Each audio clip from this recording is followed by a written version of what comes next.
sistema de clasificación fue desarrollado con el objeto de establecer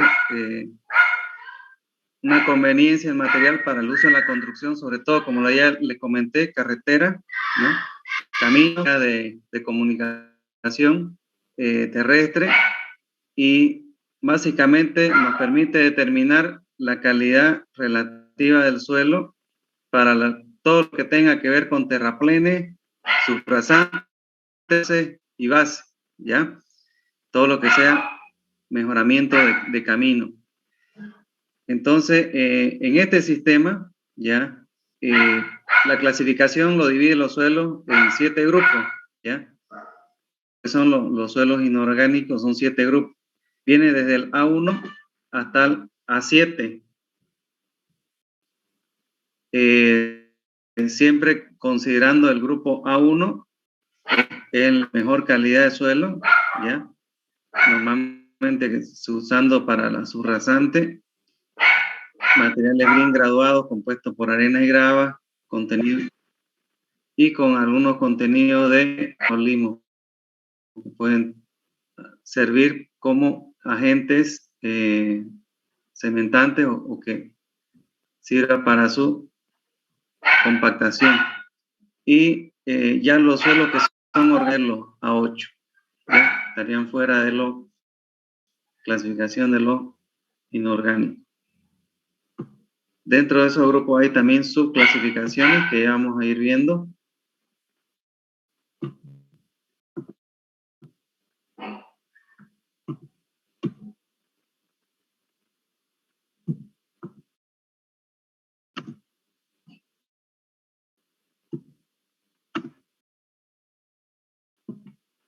Se congeló esto. Bien. Ya, ahora, cualquier suelo, ya en el sistema ASTO que contenga fino, se tiene que identificar además con su índice de grupo, ¿ya? Este índice de grupo es la característica adicional que se le da a la clasificación.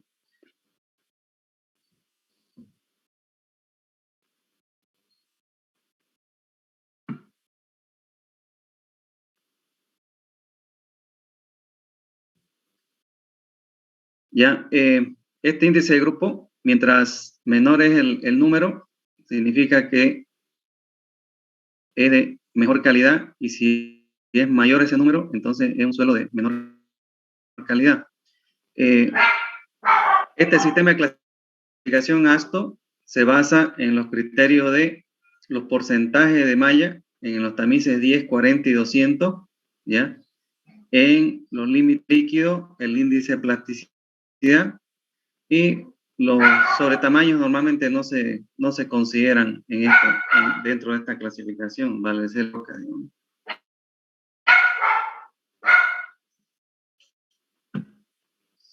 Está medio lento el internet, hasta que pase una planilla a otra.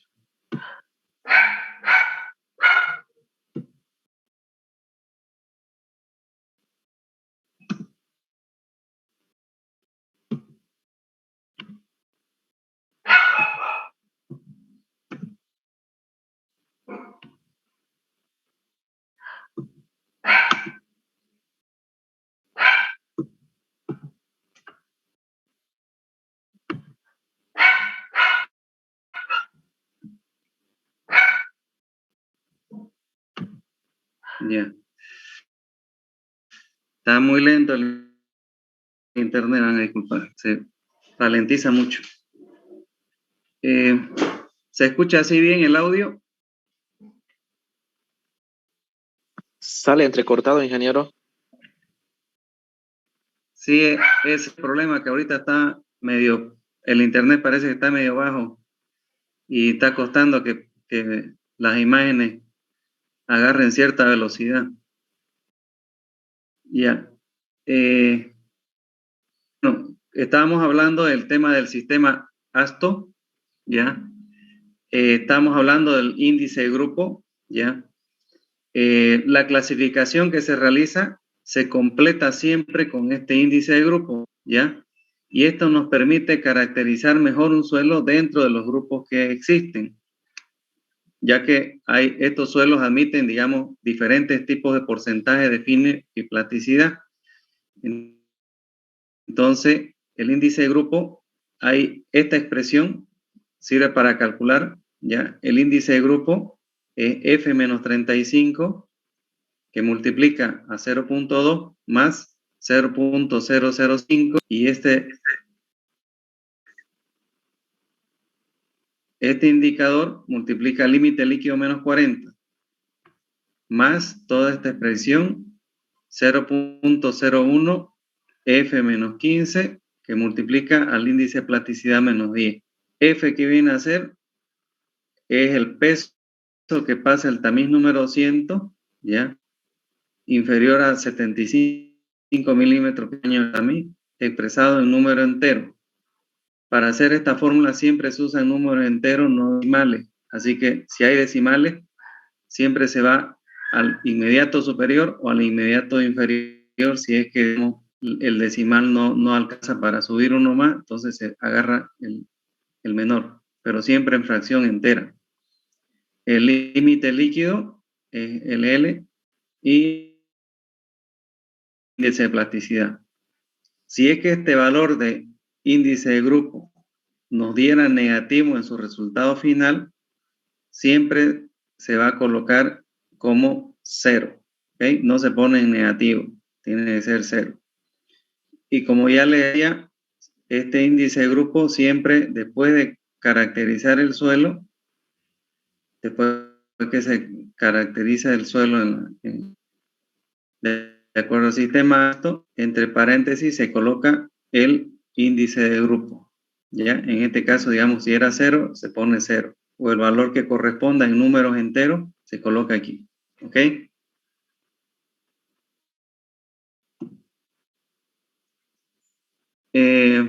Ya les había dicho que los valores de índice de grupo es variable. Entonces, cuando el índice de grupo nos da 6, ¿ya? Significa que el suelo es óptimo. O sea, estamos hablando de grava o arena, siempre hablando del punto de vista de aplicación hacia carreteras, terraplenes y todo eso, ¿no?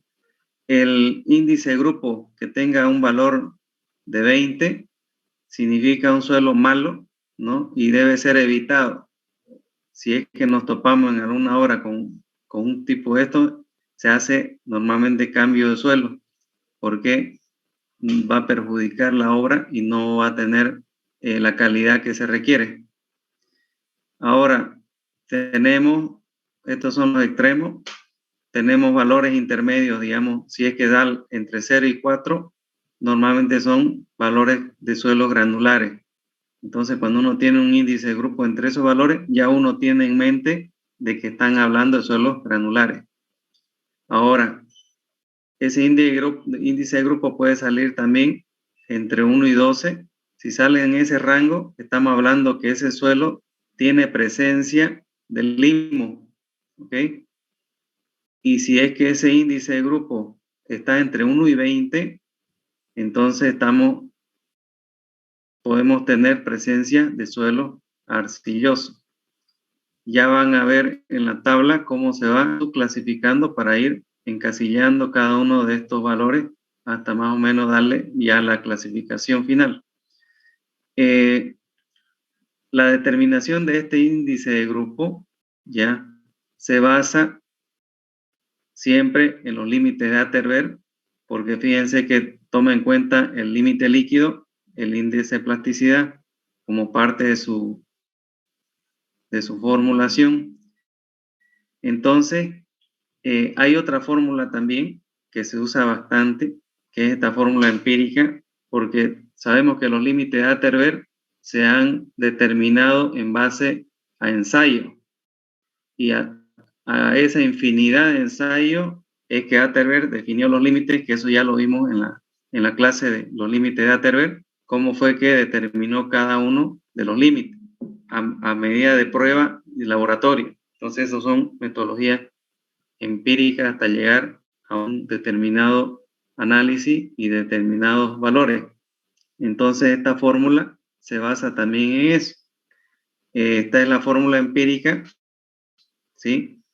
Que dice que el índice de grupo es igual a 0,2 de A más 0,05 de A por C más 0,01 de B por D.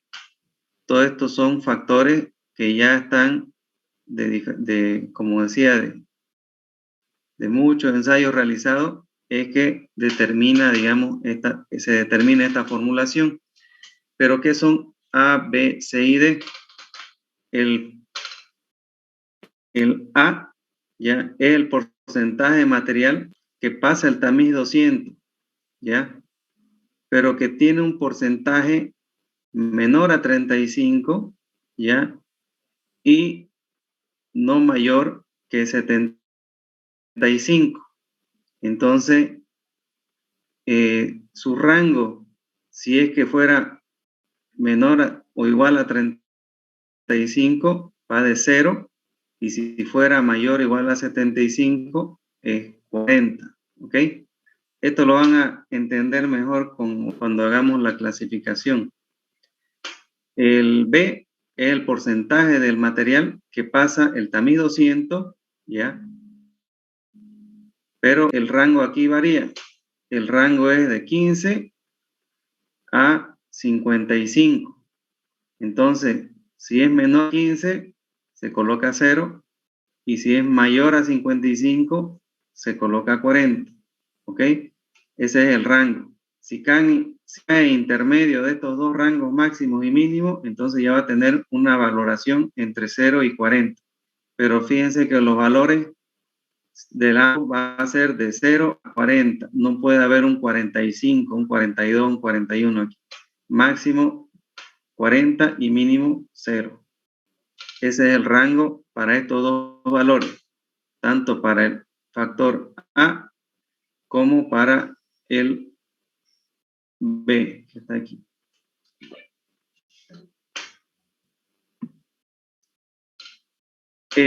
Lo que es el valor C es el valor del límite líquido, ¿ya?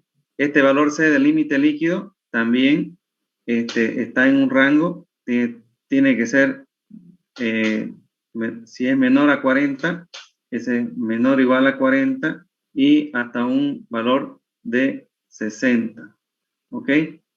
Y su rango va a ser de 0 a 20. Ese es el rango en el que estaría el valor de C para el límite líquido. Y el D, que es el factor, este de aquí, último, es el índice de plasticidad, el valor de índice de plasticidad.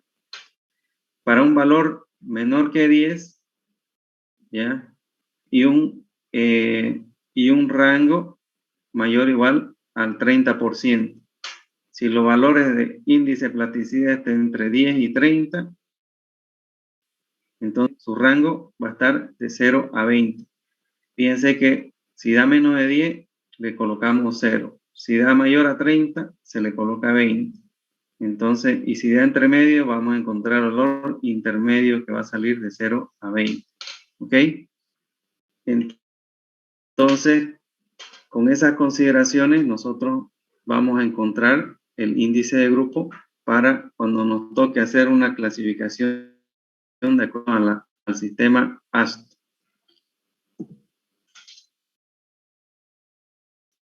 Aquí nosotros estamos viendo el cuadro donde está la clasificación bajo el sistema AST, ¿ya? Aquí fíjense, está la división general, donde están los grupos y los subgrupos, ¿no? Y después están los análisis. Siempre hemos hablado de que para clasificación de suelo, análisis, lo que es granulometría y lo que es límite de Atterberg son para todas las clasificaciones de suelo. ¿ok? Entonces aquí hay unas condiciones para cumplir en base al análisis granulométrico, que es el porcentaje que pasa por cada tamiz. En este lugar tenemos el tamiz 10, el tamiz 40 y el tamiz 200. Estos tres tamices son los que, de acuerdo a la norma ACTM, condicionan el análisis granulométrico de los suelos, ¿ya? Considera solamente esos tamices. Y para el tema de la consistencia, ¿no? Es de la fracción que pasa por el tamiz número 40, tenemos acá lo que es los límites líquidos y los índices de plasticidad. Entonces, aquí va a dar todas las condiciones que tengan los límites líquidos que cumplir para ir clasificando un suelo. Y también acá el índice de plasticidad, esta fila es la que va a condicionar, de acuerdo al valor que tengamos de índice de plasticidad, también la subclasificación de un suelo, ¿ya? Y acá viene lo que habíamos hablado, el índice de grupo, ¿ya? También los índices de grupo, fíjense, aquí dan 0, porque estamos en presencia de arenas y gravas. Que habíamos hablado que es hasta 4, pueden ser clasificadas hasta arena. Después viene otras condiciones más para suelo fino. Fíjense aquí, me estaba olvidando. Aquí hay una línea que es un límite, ¿ya? Esta línea de aquí es un límite que justamente así como habíamos visto en la clasificación SUS, en la carta de plasticidad, ¿no? Y en la primera consideración de los tamices 200, si se acuerdan, el día viernes la clase, para este caso, de esta línea hacia allá, hay una condición que en el tamiz 200, ¿ya? Si lo que pasa, la cantidad, el porcentaje que pasa es menor del 35%, entonces estamos en presencia de materiales granulares. Por el contrario, si nosotros nos vamos en este otro sector, más del 35% del material pasa la malla número 200, estamos en presencia de suelo fino, que son materiales limo y arcilla, limo arcilloso. ¿Ok? Entonces, esa es la primera clasificación que se hace, es si es material granular, si es fino, y después recién se van determinando los otros factores hasta ir subclasificando, ¿sí? Entonces, aquí vemos la clasificación de ya las tipologías, las descripciones de los materiales. Aquí, por ejemplo, dice fragmentos de piedra, grava y arena. Después tenemos arena fina. Después tenemos arena y gravas, limos, arcillosas ya con un cierto contenido de fino, ¿no? Luego tenemos lo que son suelos limosos y suelos arcillosos, donde predomina la cantidad de material fino. Entonces, a medida que va bajando este valor, aquí la calidad también va de excelente a buena, luego aceptable y por último mala, ¿ya? Entonces, es así como más o menos trabaja el cuadro de lo que es la clasificación de suelo en base a la normativa ASTO. ¿Alguien tiene alguna consulta hasta acá? ¿Alguna duda que se le haya generado en lo que hemos estado hablando? ¿Algo que no está muy claro?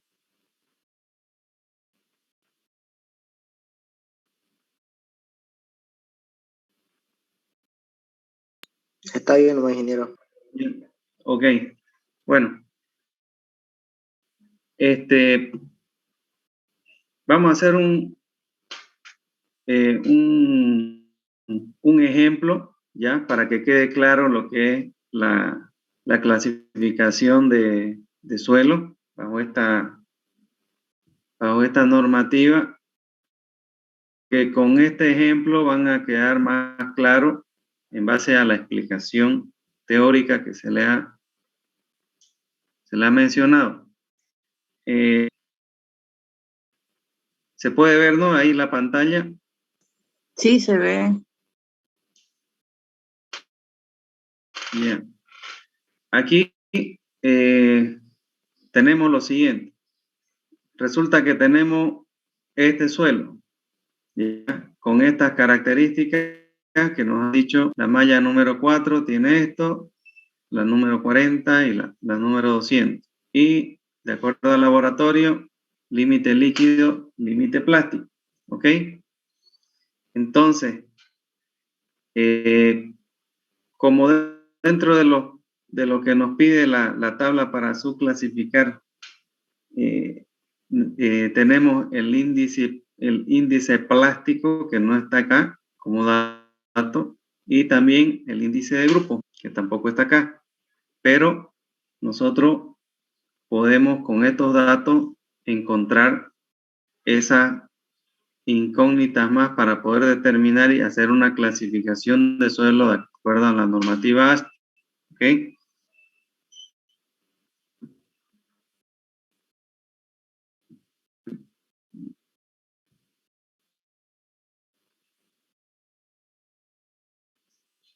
Bueno, aquí nosotros sabemos que el índice de plasticidad, ya sabemos muy bien que es el líquido menos el límite plástico, ¿verdad? Entonces, aquí simplemente encontrar la diferencia, que es 65 menos 20. Esto va a ser igual a 45%. ¿Ya? Entonces, ya tenemos que el índice de plasticidad va a ser 45. Ese es un primer dato.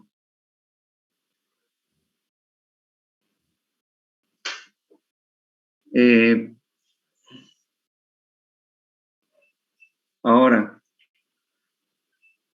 tendríamos que hacer el índice de grupo. El índice de grupo, ya, vamos a usar la fórmula empírica que decía que es 0.2 de A más 0.005 de A por C más 0.01 de B por D. ¿Ok? Entonces, tenemos que encontrar las incógnitas A, B, C y D. ¿En base a qué? A granulometría y al límite líquido. Perdón, sí, al límite líquido y al índice plástico, ¿no? Que son las 4 variables que habíamos hablado. Empezamos por el A. El A decía en la teoría que el porcentaje que pasa el tamiz 200 es el que teníamos que analizar, pero ¿en qué rango decía? Decía mayor o igual a 35 y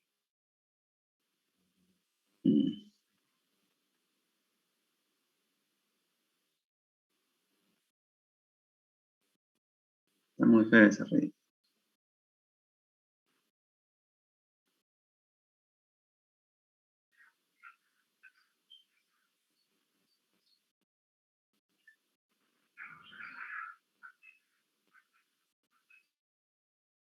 Ya. De ese valor hasta, decía, 75. Ese era el rango para A. Y esto basado en el tamiz número 200. ¿Sí? Entonces, ¿qué significa acá? Nosotros vamos, aquí vemos el tamiz 200, porcentaje que pasa. ¿Cuánto dice ahí? 68. Entonces, 68 está entre 35 y 75, ¿verdad? Entonces, está dentro del rango. Por lo tanto, A va a ser igual a 68 menos 35. 68 menos 35 es 33. Ese es el valor de A. Ahora venimos a B. Encontrar B. ¿Cuál era la condición de B? También tenía un rango para la misma malla, un mínimo y un máximo. Entonces, esto variaba, decía, tiene que ser mayor o igual al 15% y no superior al 55%. Entonces, para la misma malla número 200 también. Entonces, ¿qué hacemos? Nos vamos, es 68. Ese valor de 68 está fuera de este rango, ¿verdad? Porque es mayor a 55. Entonces, 68 es mayor a 55. Salió del rango. Entonces, ¿qué significa? Que decía la normativa que el valor mínimo que yo tengo que colocarle en el A era de 0 a 40. Esto lo voy a poner de otro color.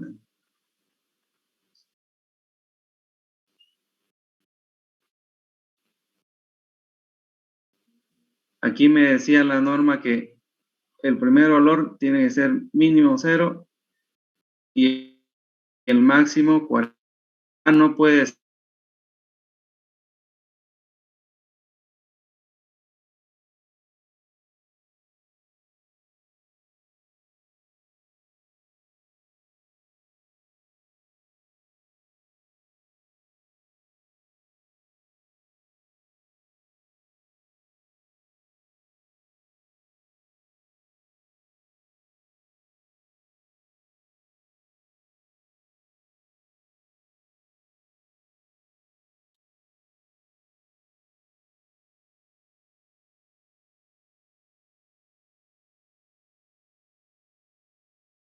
A 40.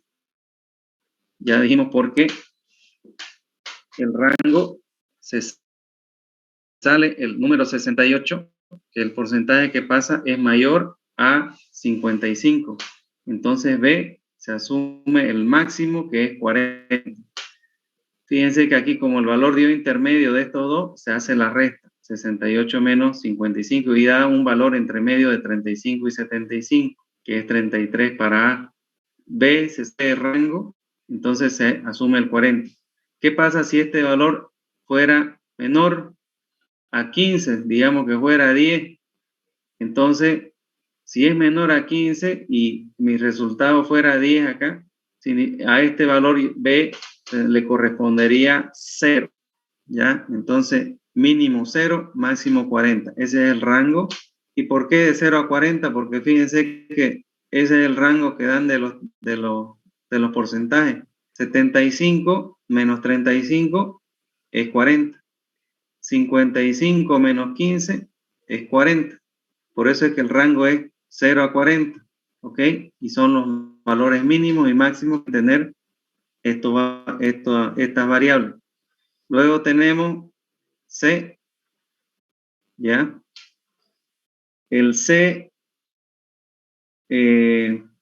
vendría a ser porcentaje límite líquido.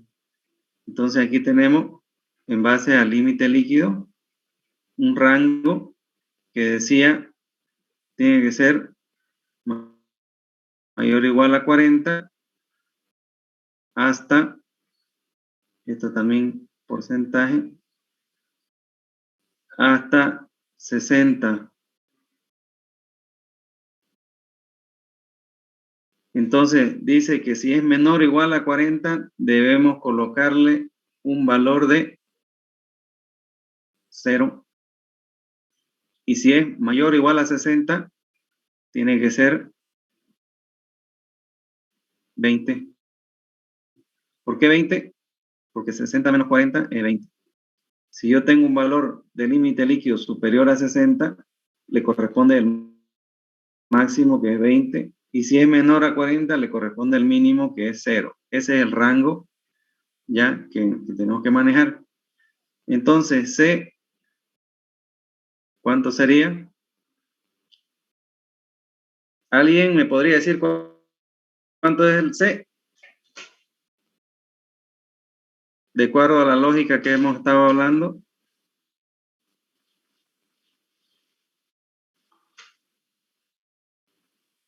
¿20? Exactamente. ¿Por qué 20? Porque el límite líquido 65 es superior al máximo que dice 60. Entonces, se pasa del rango, le corresponde el valor máximo, que es 20. ¿Ok? Muy bien. Ahora tenemos el último, que es D, que ese factor de D implica el índice plástico, que es el que lo gobierna. Entonces, es el índice plástico, y en la condición que habíamos leído anterior, que se debe considerar el rango para calcular D, va desde un valor mínimo del 10% hasta un máximo del 30%. Entonces, ¿qué significa eso? Que mi valor mínimo va de 0 a 30 menos 10 a 20.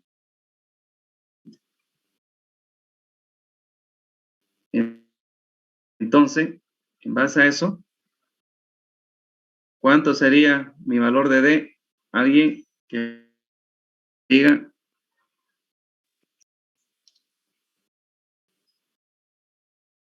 Relacionando al índice plástico esto, ¿de qué estaríamos hablando ahí? ¿Cuánto sería mi valor?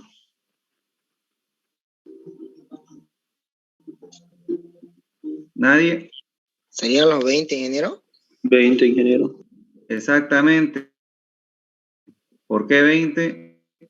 Porque el índice de plasticidad nos dio 45. Es mayor a 30, se sale del rango.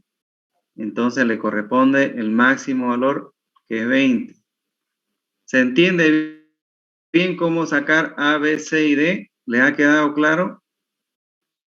¿Por qué los valores? La B lo sacó con el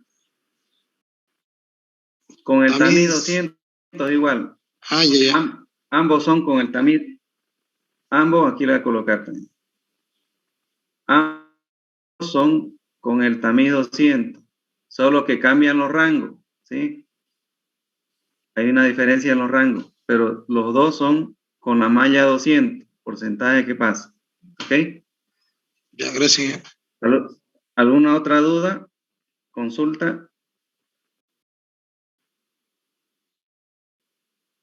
Ya, esto tiene que tenerlo claro porque es la base para que ustedes vayan después a encontrar sus valores en la tabla de clasificación. Ya, bueno, ya tenemos entonces el valor de A, B, C y D, simple la fórmula.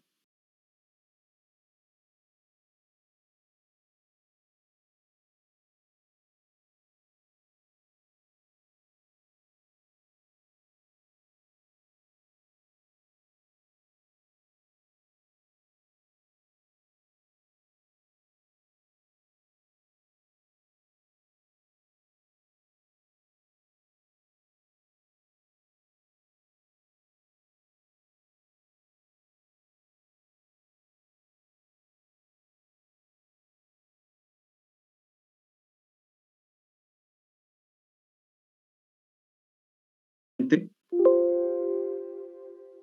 más 0.01 que multiplica a B, que es 40, y que multiplica a D, que es 20.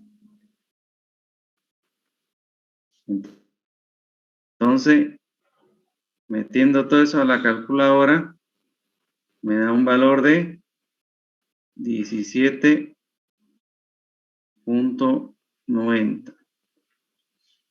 Ya les había dicho que esto no se puede colocar en fracción, tiene que ser siempre número entero. Por lo tanto, el índice de grupo, nosotros tendríamos que decir que es 18. ¿Ok? Tiene que ser siempre un número entero. No puede ser fracción.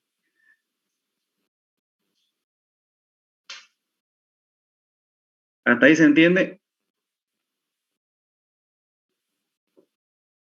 ¿Ya?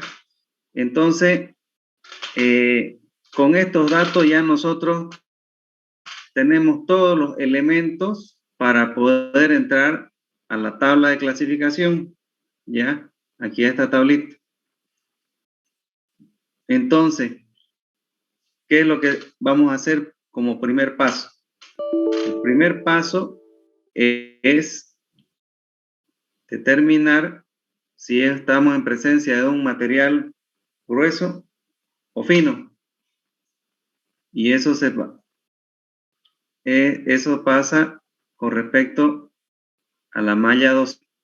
Aquí dice la primera condición para determinar si pasa menos del 35 es granular, si pasa más del 35 es suelo fino arcilloso.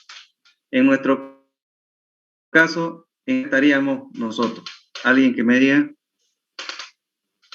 relacionando la malla 200 en base al valor que porcentaje que pasa, ¿dónde clasificaríamos nuestro suelo?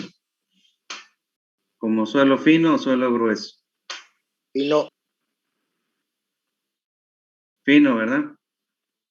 Fino porque tenemos que el porcentaje que pase es 68. 68 es Mayor que 50. mayor 35. Entonces, la condición cumple con esta de acá, más de 35. Entonces, estamos en la familia de aquí. Tenemos esta línea. Bueno, vamos a poner otro porque no se va a notar. Tenemos entonces la línea que nos subdivide. Por lo tanto, estamos en esta familia de acá. ¿Sí?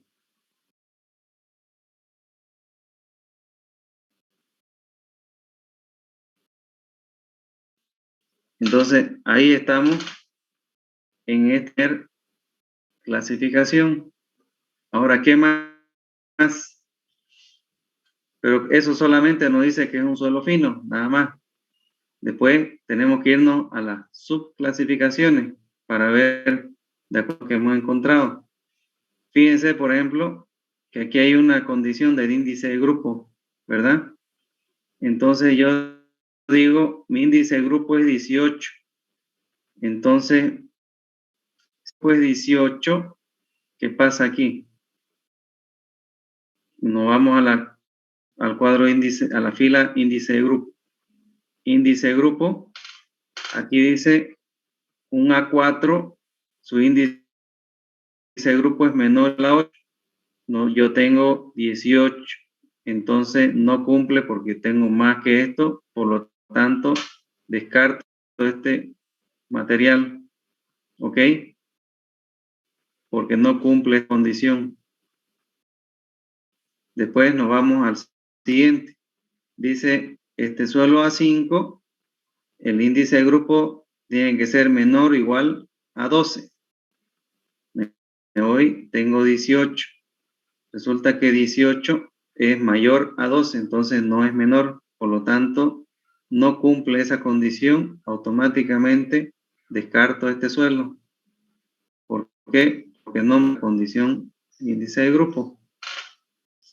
Me quedan suelos A6 y A7.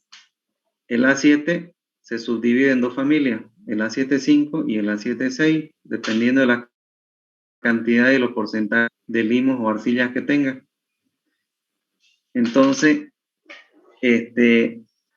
nos quedan estos dos. Seguimos en el análisis para ver las condiciones. Tenemos que analizar. Acá vemos granulometría. A ver, en base al análisis granulométrico, dice, por ejemplo, acá tiene que ser mayor o igual a 36. Y aquí, fíjense, yo tengo 68.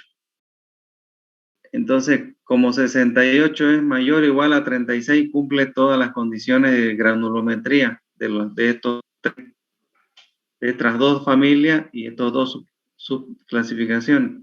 O sea que de esto todavía, con ese dato no me sirve todavía para descartar ninguno. Podría ser cualquiera de estos tres. Entonces, seguimos bajando. Digamos, tenemos el índice de plasticidad, es 45. Vamos a ver con el índice de plasticidad, ¿qué me dice acá? El índice de plasticidad, lo hace y dice que tiene que ser mayor o igual a 11. Y el índice de plasticidad me dice aquí que es 45. Entonces, para los tres suelos, tiene la misma condición, mayor o igual a 11. ¿Verdad? Entonces, el índice de plasticidad tampoco me está definiendo o me está descartando, digamos, algunos. Sigo con las tres posibilidades. Entonces, el índice de grupo me hizo descartar esta. El índice plástico todavía no me ha hecho descartar ninguna. Y la granulometría tampoco me ha hecho descartar ninguna. Entonces, sigo con las tres posibilidades. ¿Qué me queda? Tenemos el otro valor que es el límite líquido. Aquí en la fila de límite líquido tenemos condiciones para estos tres. Aquí dice que es menor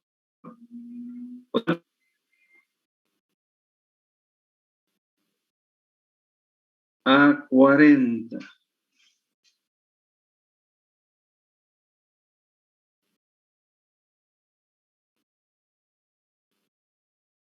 Y aquí tiene una condición más que dice mayor o igual a 41 o mayor a 41 también.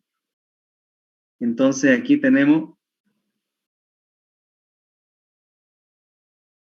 el límite líquido es 65, ¿verdad? Entonces 65 es mayor que 40. Entonces aquí no dice que estos suelos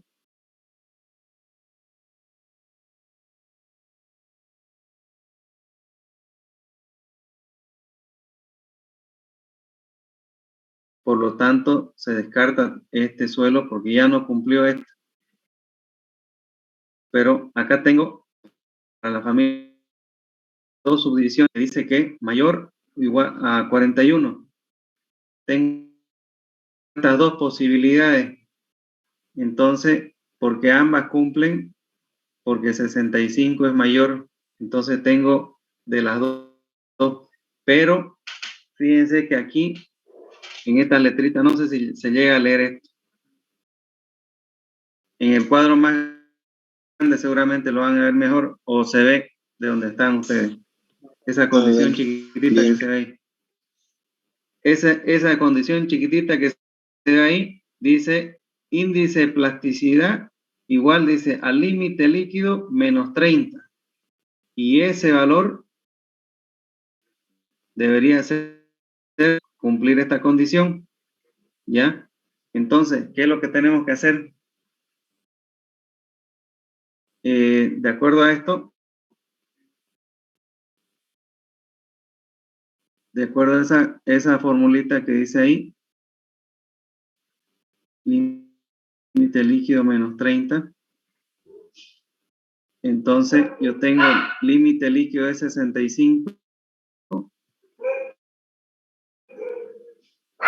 menos 30.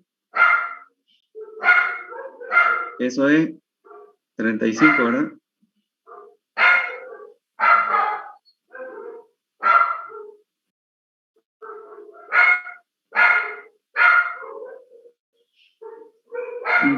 Voy a agrandarlo un poquito más para que, no sé si vamos a poder agrandarlo en su computadora.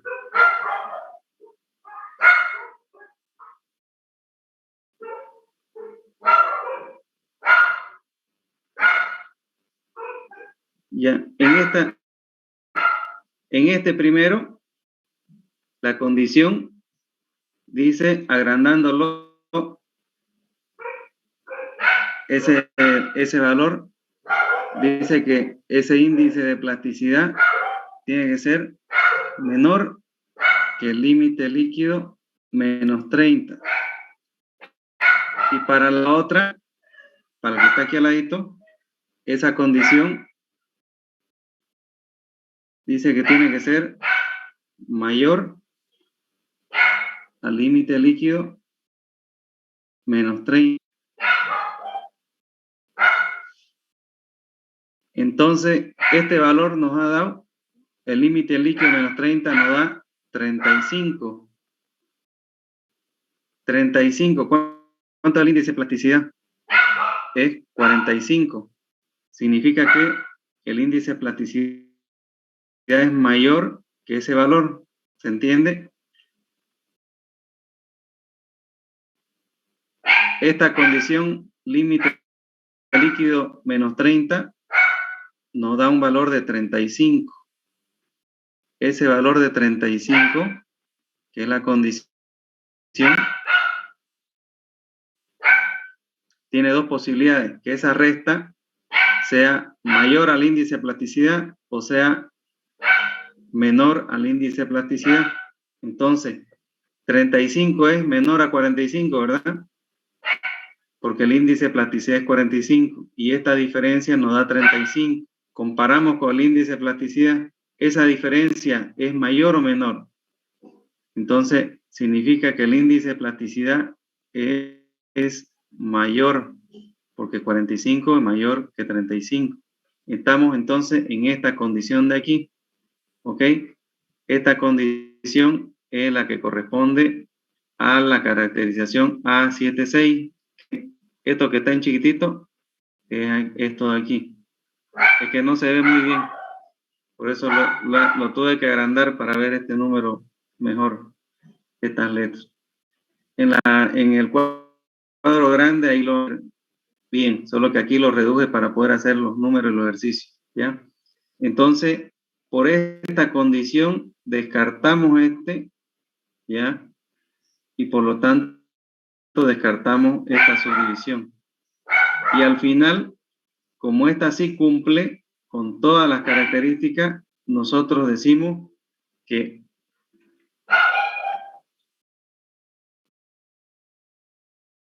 nosotros vamos a decir que este suelo es un A76. Entonces, de acuerdo a la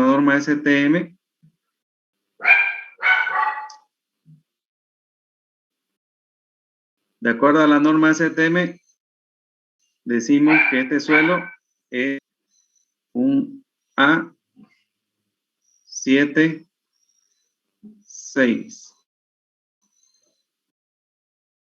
¿Ya?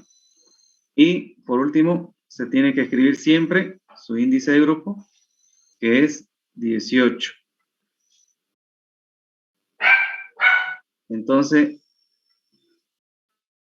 ahí ya tenemos clasificado el suelo. Significa que es un suelo arcilloso.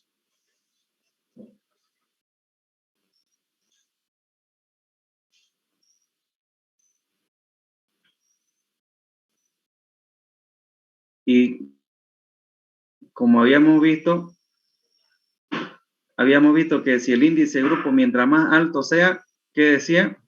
Que el suelo era de más mala calidad, y esto coincide con que este suelo arcilloso con ese índice de grupo me dice que este es un suelo malo, de acuerdo también acá al rango que está al final, porque está en lo último de la clasificación, ¿verdad? Entonces ahí nosotros ya podemos determinar que este es un suelo malo.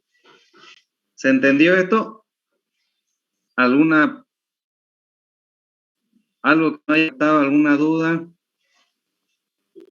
Inge, al final,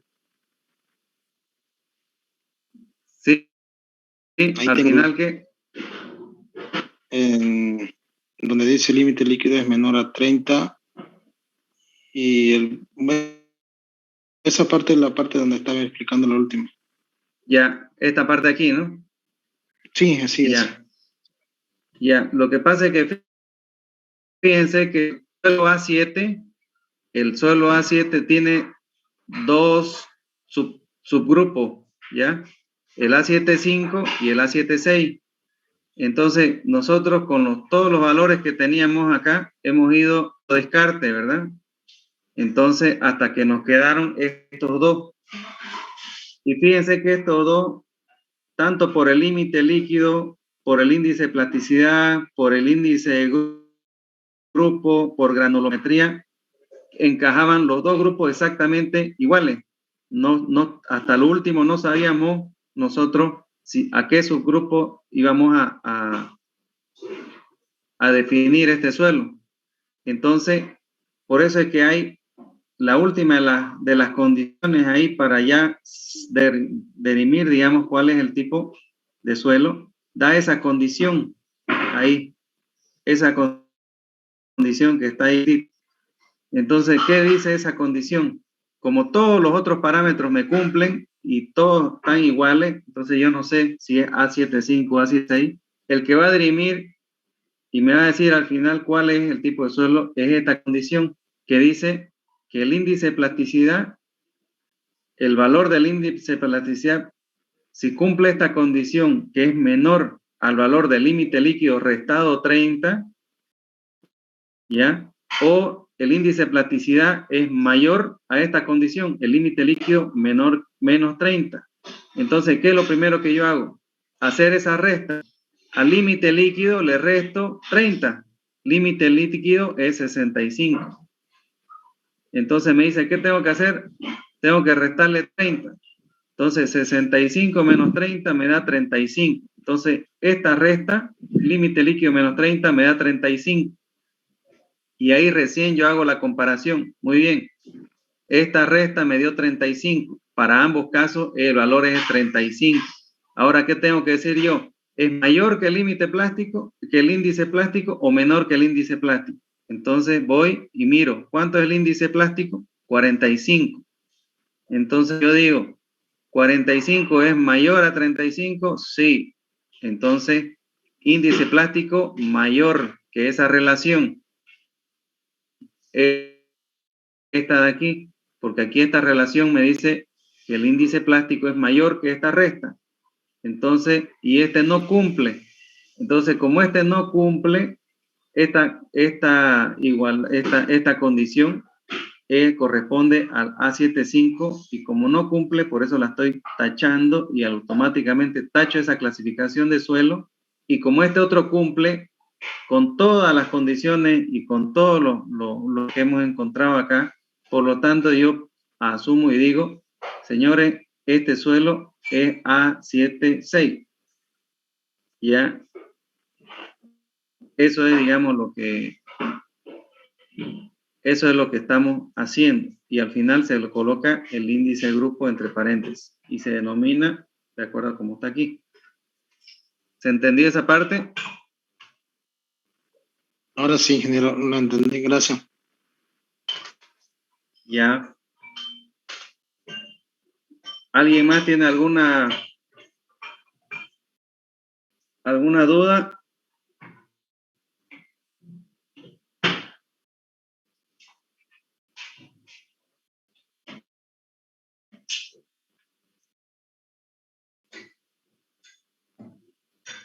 Hacemos un ejemplo más para que quede más claro. Sí, ingeniero. Ya. Ok, voy a borrar todo esto porque para poder pasar a otra.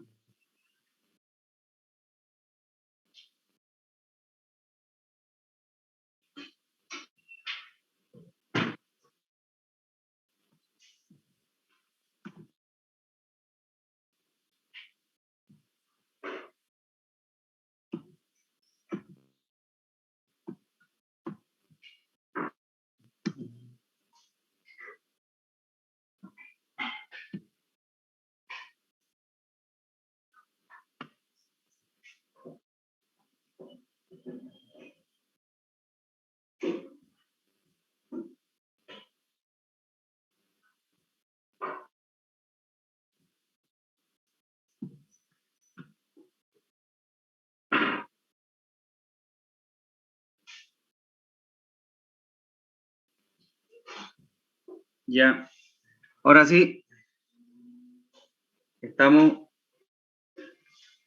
con este otro dato. Aquí tenemos igual una granulometría y unos límites de Atterberg dados. ¿Ya?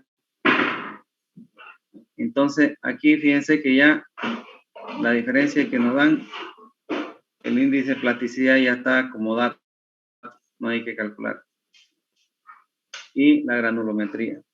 Entonces, como ya tenemos el índice plástico, habíamos dicho que el siguiente que hay que encontrar es el índice de grupo. Entonces,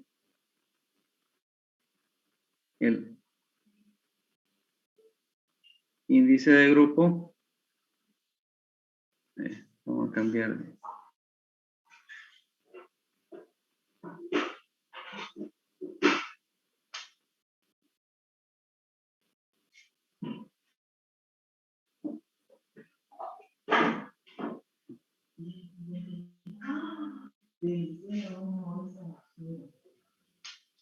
Ya, vamos a cambiar color aquí.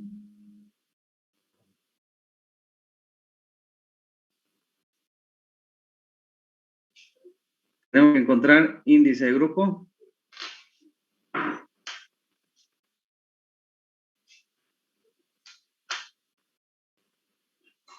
Teníamos que... Ahí está medio lento esto.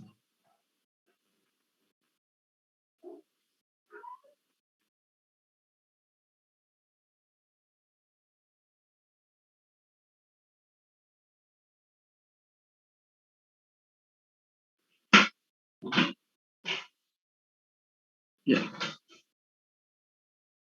Vamos a tener que el índice de grupo, ¿se acuerdan de la formulita, no? 0.2 A más 0.005 A por C más 0.01 B por D. Empezamos a encontrar A, B, C y D. Tenemos A. ¿Se acuerdan? La condición era para la malla número 100.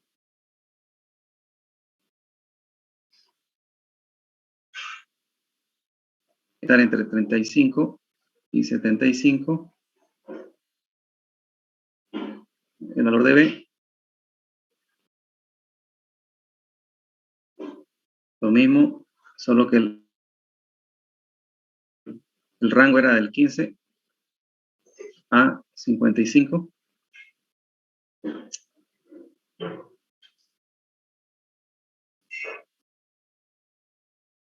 Era D. No sé.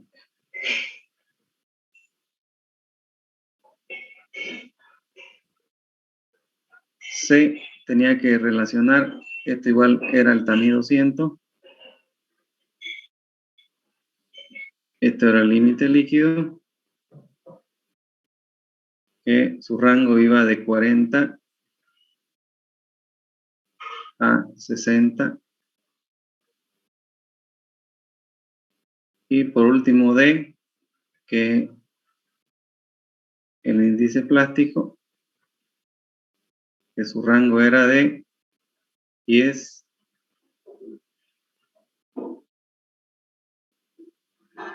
a 30. Ya sabíamos que aquí esto es entre 0 y 40, esto es entre 0 y 40, esto es entre 0 y 20, esto igual entre 0 y 20. Entonces, empezamos a determinar A.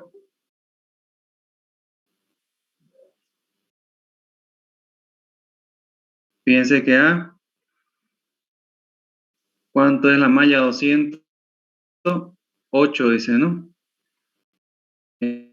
Entonces, como 8 no llega a 35, le corresponde el valor de 0 porque es el mínimo. El valor de B igual relaciona 8 y el rango es 15. Sigue siendo menor a 15. Entonces, B también sería 0 porque no llega al rango mínimo. Tenemos C. C es el límite líquido. El límite líquido dice que es 18. 18, entonces vamos a su rango. Está entre 40 y 65. 18 es menor a 40. Entonces, si es menor a 40, tampoco llega al rango. Por lo tanto, se le asigna el valor mínimo. Y D el índice de plasticidad, ¿verdad? ¿Cuánto sería el valor de D? Alguien que me pueda decir, siendo que el índice de plasticidad es 12.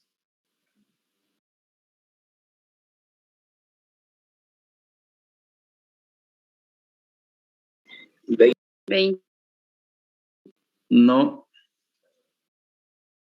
El valor de índice de plasticidad, fíjense que aquí se asigna 20 cuando el valor es superior al rango. ¿Cuánto es el rango mayor? 30. Entonces, estamos en presencia de 12. Aquí me dice que el mínimo es 10 y el máximo es 30. Y si mi valor es 12, significa que está adentro de este rango. Solamente se asumen los valores máximos, tanto el inferior como el superior, cuando se sale del rango. Si fuera menor a 10, le colocaría 0. Si fuera mayor a 30, le colocaría 20. Pero como el valor es 12, el valor 12 queda entre medio del rango. Tengo que encontrar un valor de D. Entonces, el valor de D va a ser el valor de 12, que es el índice de plasticidad del suelo, menos el mínimo del rango, que es 10, similar al otro ejercicio que hicimos. Por lo tanto, el resultado sería 2. Entonces, el valor de D es 2. Espero que hayan entendido mejor con este ejercicio. No vayan a cometer el error de salirse de los rangos cuando el valor que le está dando el resultado laboratorio está entre el rango. ¿Ok? Siempre se resta con el menor, entonces, ingeniero, disculpe. ¿Cómo? Siempre se resta con el menor. Exactamente, porque si vos tenés 20, el índice de plasticidad fuera 20, 20 menos 10, te va a salir 12. Y el máximo es 20. ¿Me entendés? Si tu índice de plasticidad, si tu índice de plasticidad fuera 30, hagamos, digamos, 30 menos 10, ¿cuánto sería? 20. Para que vean que el máximo es 30. Entonces, por eso siempre te tiene que hacer la diferencia para ver en qué lugar del rango está tu valor. Entonces, por eso es que se dice que si salís más de 30, asumís el valor máximo que es 20. ¿Eso queda claro para todos? Sí, ingeniero. Sí, ingeniero. Ya. Entonces, fíjense que estos tres valores nos han dado 0 y solamente el D tiene un valor que es 2. Si yo coloco esto en la fórmula, fíjense que A es 0, por lo tanto este valor se vuelve 0, ¿verdad? Esto se vuelve 0. Este otro, A es 0. Si multiplico por cualquiera, esto también se vuelve 0. D tiene un valor de 2, pero B es 0. 0, cualquier valor multiplicado por él, lo va a convertir esto en 0 también. Por lo tanto, nuestro índice de grupo va a ser 0. ¿Está claro?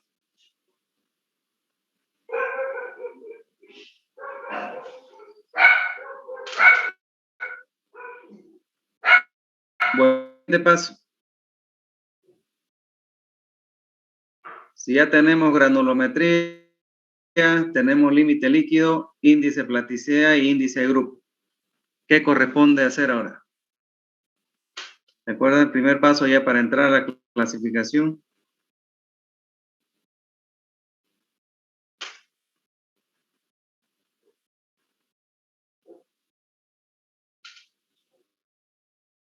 ¿Sí? ¿Nadie se acuerda?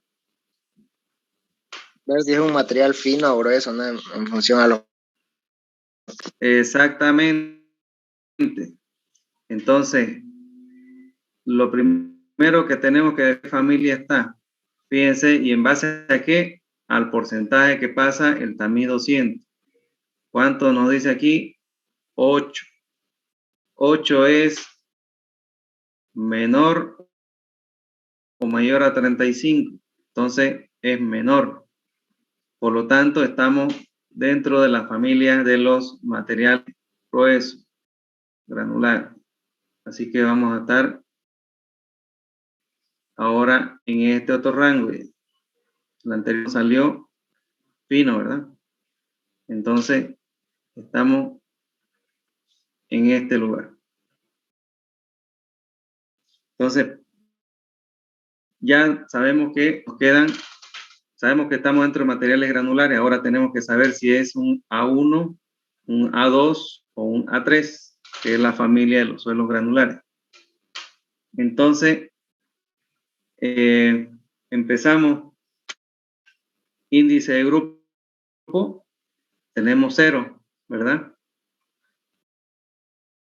Entonces, índice de grupo, fíjense que para esta familia es 0, para esta también es 0, para este es 0, y aquí dice menor o igual a 4. Y 0 cumple también esa condición, porque 0 es menor o igual a 4.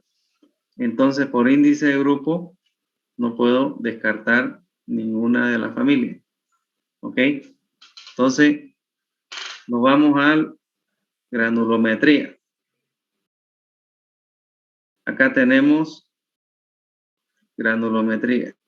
El TAMIL 10, TAMIL 40 y TAMIL 200. TAMIL 10, no tenemos TAMIL 10, entonces no vamos a sacar relación de eso. Pero sí tenemos TAMIL 40. Entonces aquí dice menor igual que 30, menor igual que 50, mayor igual que 51.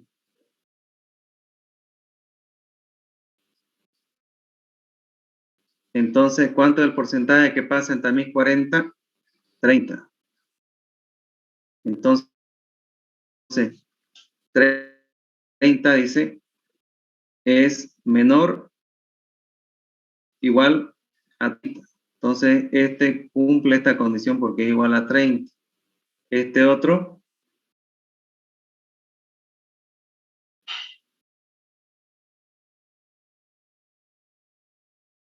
menor igual que 50. 30 es menor igual que 50, también cumple. Y este dice que es mayor igual a 50. 51. Entonces, no cumple porque 30 es mayor o igual a 51.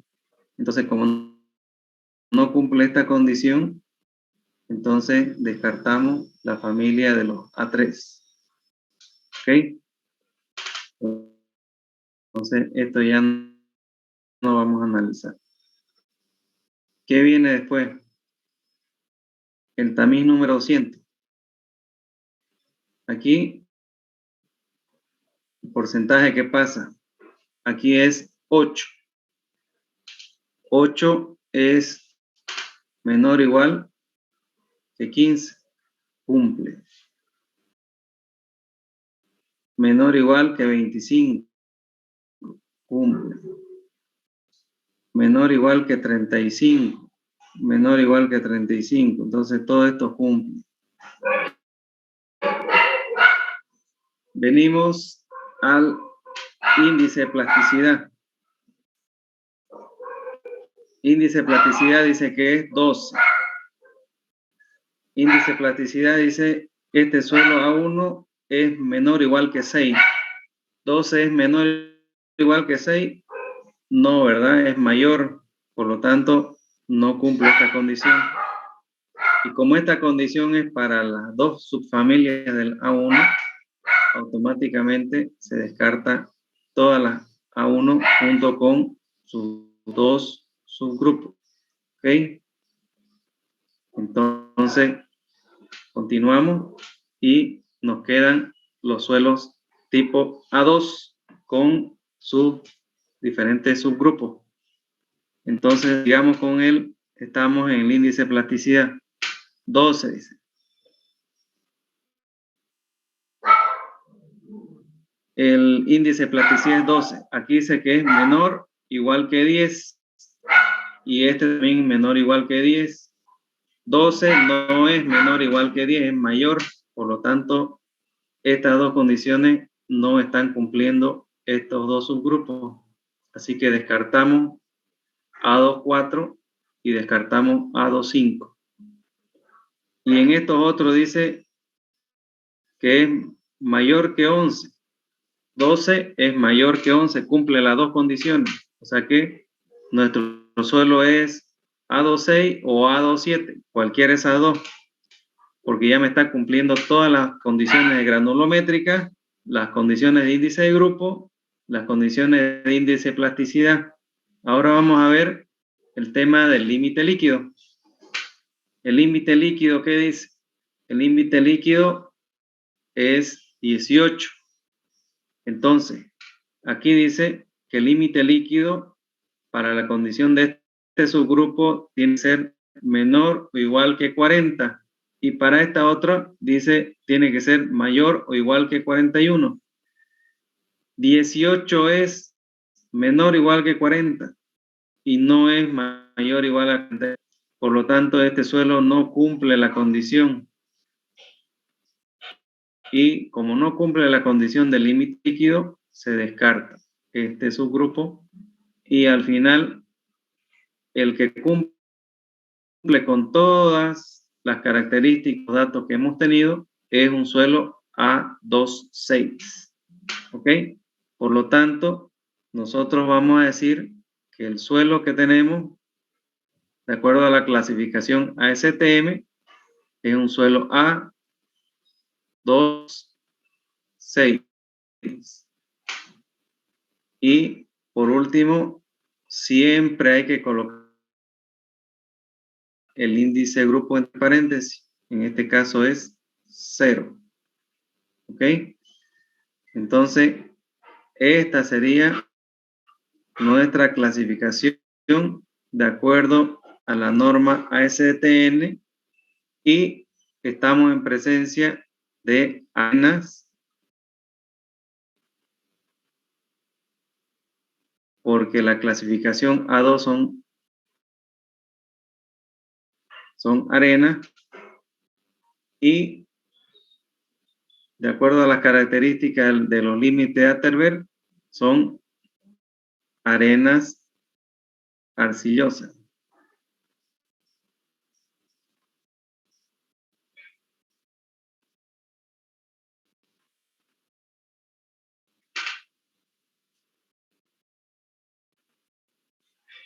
Entonces, ese vendría a ser ya para un suelo granular. La anterior que vimos era para un suelo fino y ahora este es un suelo granular. Tiene los dos tipos de ejemplos. ¿Tienen alguna duda ahí? Han visto que se va descartando hasta encontrar la clasificación de suelo.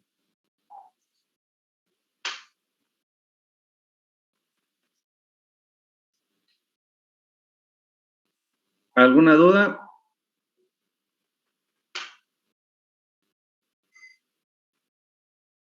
Está bueno, Inge. Ya, muy bien. ¿Puedo borrar ya esto? Ingeniero, una pregunta. Sí.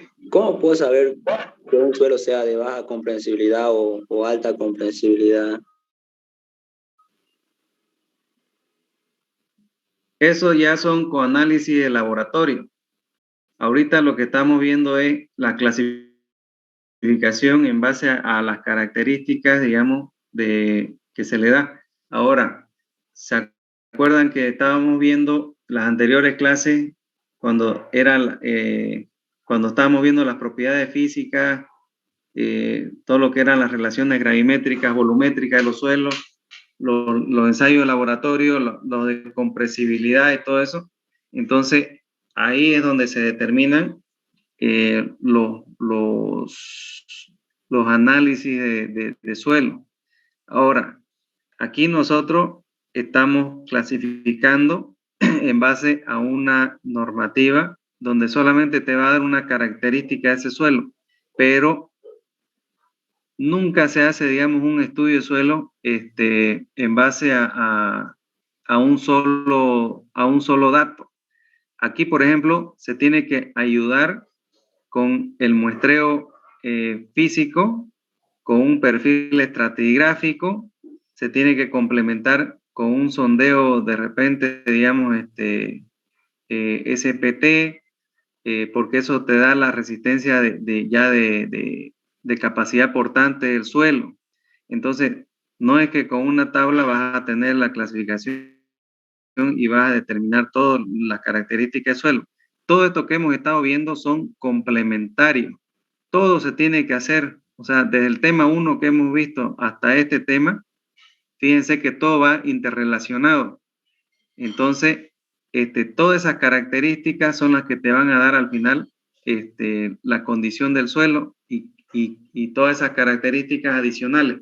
Muchas veces se tiene que hacer ensayos de laboratorio adicionales a los que se tiene para poder ya tener una caracterización definida de un suelo que sea especial, digamos, que te haya encontrado.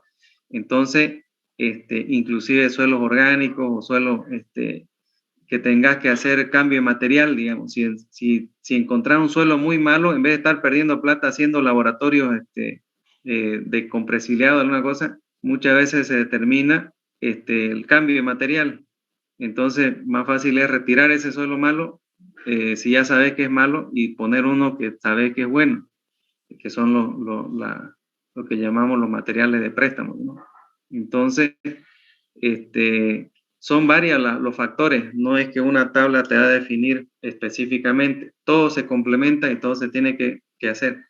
Ahorita, terminando esto y para terminar de responder la consulta que estás haciendo, quería terminar esto con un video de lo que es el SPT, que es el ensayo que le estaba mostrando, y después le voy a mostrar unas experiencias, digamos, para que vean las aplicaciones de todo lo que hemos visto al resultado final y cómo se aplica en el tema ya de trabajo en el día a día. Entonces, alguna consulta, después de que miremos eso, seguramente se van a clarificar algo de lo que está preguntando su compañero.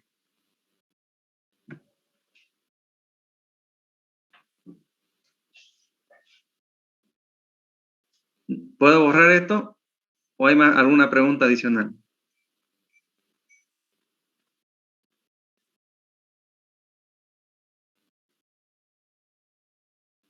Hola, ¿se está escuchando? Sí, bórrelo nomás. No. Ya. Ok. Voy a dejar de compartir esto y voy a colocar un video para que miren y después le voy a mostrar, como les decía, algunas experiencias de cómo es que ya se ve esto en el trabajo del día a día.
Ya, van a tomar atención a este video y después de esto ya les voy a mostrar lo que les comentaba, ¿ya?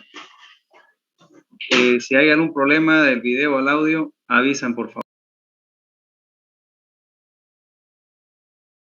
Uno de los ensayos in situ más usados en ingeniería, y es el ensayo SPT por sus siglas en inglés, o ensayo de penetración estándar. Quédate hasta el final para que aprendas para qué sirve y cómo se realiza.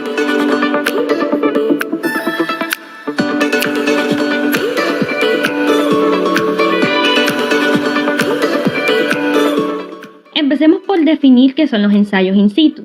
La palabra in situ es una expresión que proviene del latín y significa en el sitio o en el lugar.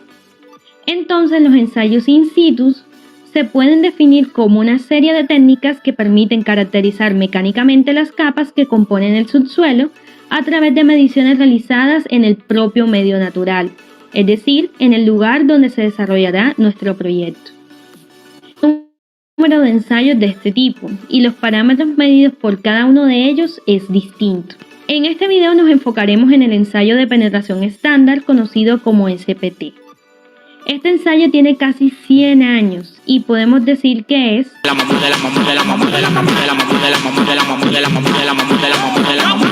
uno de los ensayos in situ más antiguos que conocemos hoy, y es uno de los ensayos más populares en todo el mundo y sobre el cual se han publicado muchísimos artículos. El ensayo tiene como objetivo contabilizar el número de golpes necesarios para hincar el tomamuestra y obtener una muestra representativa del suelo, además de tener una medida de referencia de la resistencia del suelo a la penetración del tomamuestra o muestreador.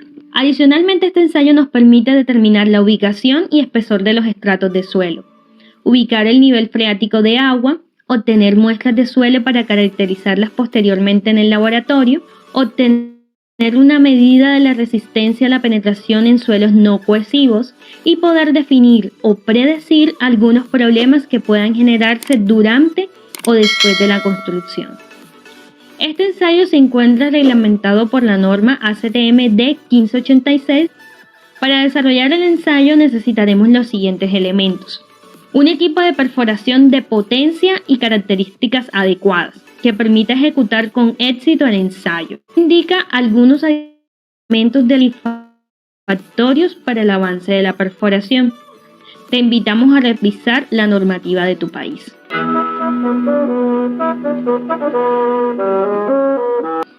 El equipo de perforación cuenta con las siguientes partes: un martinete o equipo de hincado. Esta pieza está compuesta por un martillo o pesa, una barra de guía y el cabezote, además de cualquier sistema para que haga caer el martillo.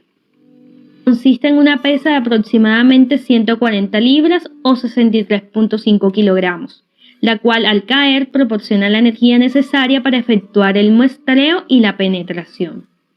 La barra de guía, como su nombre lo indica, es empleada para dirigir la caída del martillo, para que la caída del mismo sea recta. El cabezal de golpeo o cabezote es una pieza cilíndrica que el martillo golpea y a través de la cual se transmite la energía a las varillas o tubos de perforación.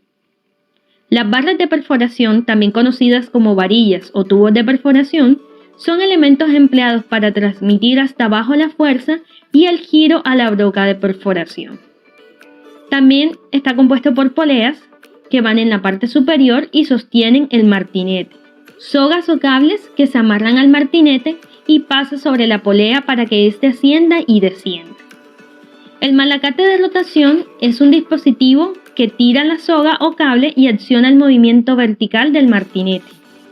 Y por último tenemos el trípode, que su función principal es sostener los componentes anteriormente mostrados. Además del equipo de perforación necesitaremos un tomamuestra o muestrador de tubo partido, que es un elemento para obtener muestras del terreno. Está compuesto por un tubo partido longitudinalmente con una punta endurecida y en su extremo contrario un acople roscado para añadirle extensiones necesarias. Varillas para muestreo, que son tubos de perforación de acero con uniones que se conectan al mostrador y sobre las cuales se deja caer el martillo. También vamos a necesitar marcadores, recipientes para muestras, parafina, hojas de datos y dispositivos para medir el nivel freático. Realizamos una perforación en la zona donde se analizará el subsuelo, hasta llegar a la profundidad a la que se desea hacer la prueba. Esto lo podemos realizar con el equipo de perforación o con equipos manuales tales como taladros de mano o posteador. Cuando estemos en la cota deseada, donde realizaremos el muestreo, procedemos a limpiar cuidadosamente la perforación por aspiración, tanto las paredes como el fondo. Luego retiramos la barra de perforación e instalamos en su lugar el muestrador o tomamuestra. El muestrador consta de 3 elementos: zapata, tubo bipartido y la cabeza de acoplamiento con el varillaje. Para efectuar el ensayo, el muestrador se enrosca al extremo de la tubería de perforación y se baja dentro del hueco, dejándolo caer suavemente sin permitir que se introduzca dentro del suelo que se va a ensayar. Se coloca el martillo o pesa en posición y se instala el cabezote en la parte superior de la tubería de perforación. Se deja en reposo el peso muerto del muestrador, tubería y cabezote sobre el fondo del hueco y se aplica un ligero golpe de asentamiento. Marcamos el extremo superior de la tubería en 3 incrementos sucesivos de 6 pulgadas, es decir, 15 centímetros, para así identificar los tramos. Esto con el objetivo de que el avance del muestrador bajo el impacto del martillo pueda observarse fácilmente para cada tramo de 15 centímetros. Y es aquí cuando el ensayo inicia. Así viene lo chido. Con el tomamuestra en la excavación procedemos a dejar caer un peso, también conocido como martillo, de aproximadamente 140 libras, desde una altura de 30 pulgadas, sobre la cabeza de las barras de sondeo, para que el muestrador penetre las primeras 6 pulgadas. Una vez alcanzada esta profundidad, es decir, cuando alcancemos la primera marca realizada en el tubo de perforación, anotamos el número de golpes dados. Las primeras 6 pulgadas de penetración se denomina hinca de asiento o penetración de asentamiento.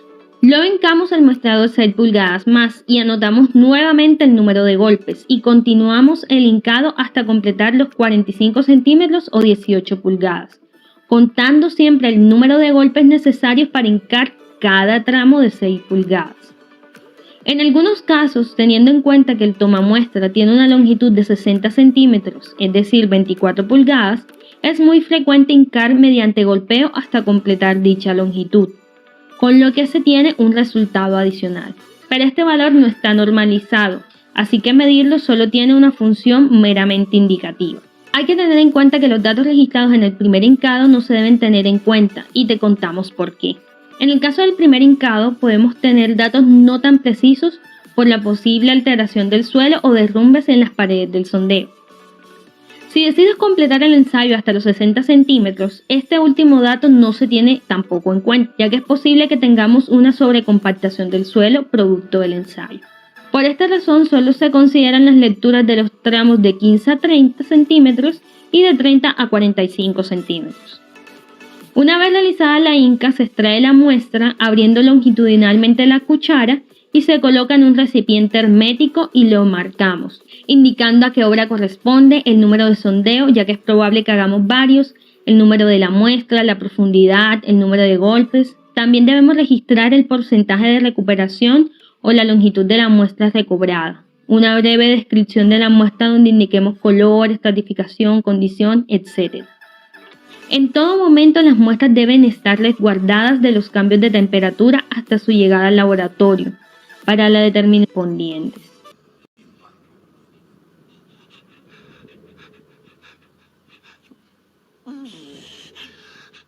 Preciosa.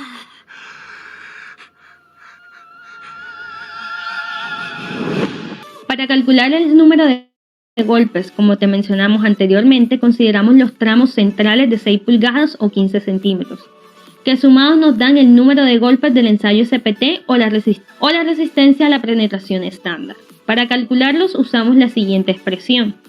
El número de golpes SPT será igual al número de golpes del tramo de 15 a 30 centímetros más el número de golpes del tramo de 30 a 45 centímetros. En algunas ocasiones, dada la resistencia del terreno, no conseguimos que el muestreador avance. Cuando se presenta esto, la prueba se detiene para un determinado número de golpes y se dice que la prueba se detiene por rechazo.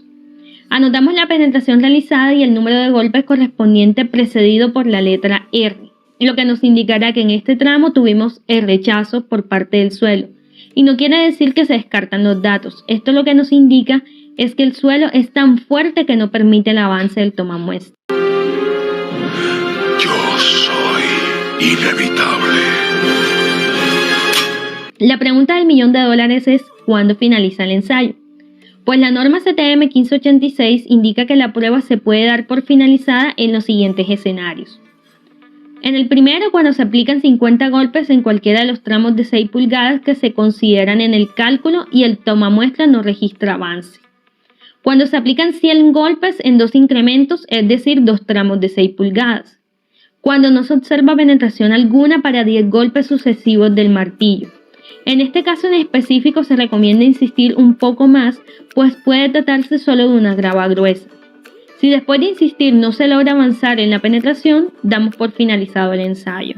Y si el mostrador avanza 18 pulgadas, lo que sería equivalente a 45 centímetros, sin alcanzar las condiciones descritas anteriormente. Y así ha culminado nuestro ensayo. El ensayo se repetirá tantas veces sea necesario a distintas profundidades de acuerdo a los requerimientos del proyecto. En un siguiente video te indicaremos cuáles son los cálculos a realizar y algunas de las correcciones a realizar. Ahora hablemos un poco de por qué es tan popular este ensayo y los pros y contras de este ensayo.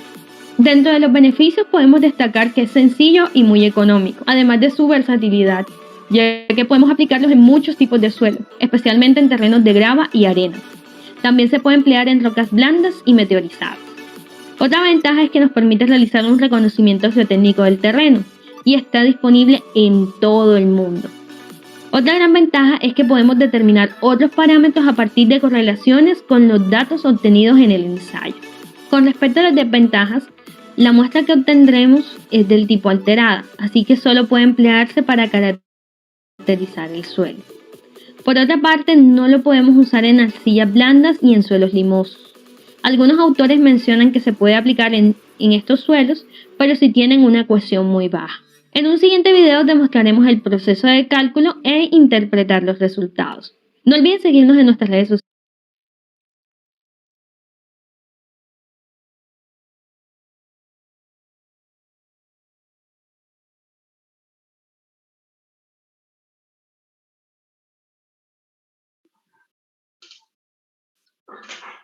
Bueno, este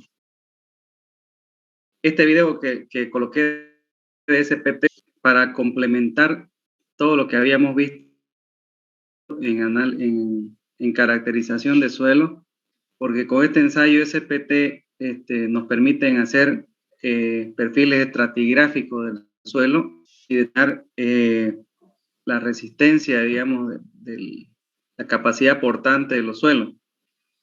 Hay otros métodos también que se usan a través de estudios con prospección eléctrica, prospección que a través de los sonidos que atraviesan los suelos también podemos hacer estratigrafía de los suelos. Le voy a mostrar algunos de los informes que normalmente se hacen ya cuando uno está en la...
Está un poco lenta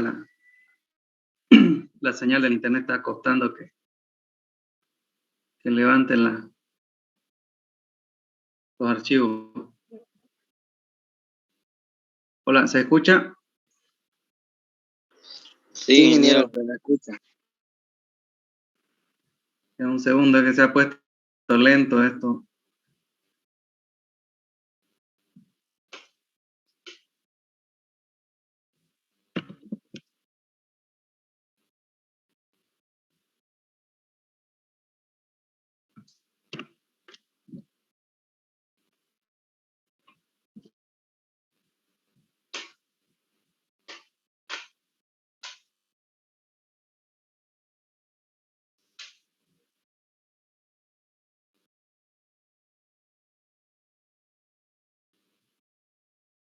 No. Se colgó, parece esto.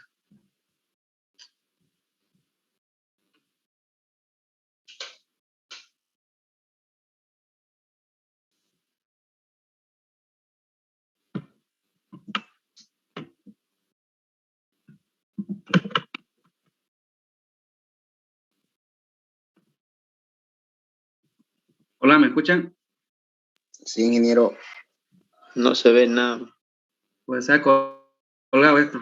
Sí, se ha colgado, se ha quedado congelada la imagen y no me deja ni salir ni entrar a hacer nada. También podría ponerlo en la plataforma para poder revisarlo después. Sí, no, lo que pasa es que son documentos, digamos, de trabajo reales. Solamente les quería mostrar cómo, digamos, se aplicaban ahí ya en las diferentes obras, todo lo que hemos estado viendo para que ustedes le vean la aplicación práctica. Entonces, pero se colgó esto y se ha quedado la pantalla congelada y no mueve ni el mouse, nada.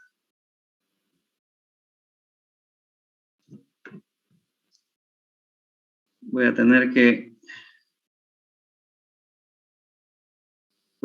reiniciar o ver porque no.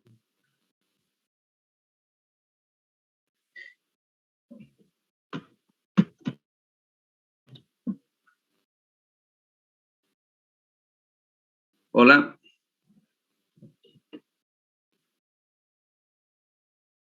Sí, se le escucha, Inge.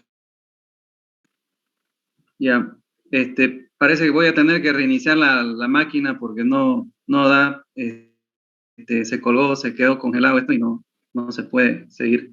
Entonces voy a tener que ver de cerrar y volver a entrar y vamos a tener que volver a entrar otra vez a la reunión. Ya.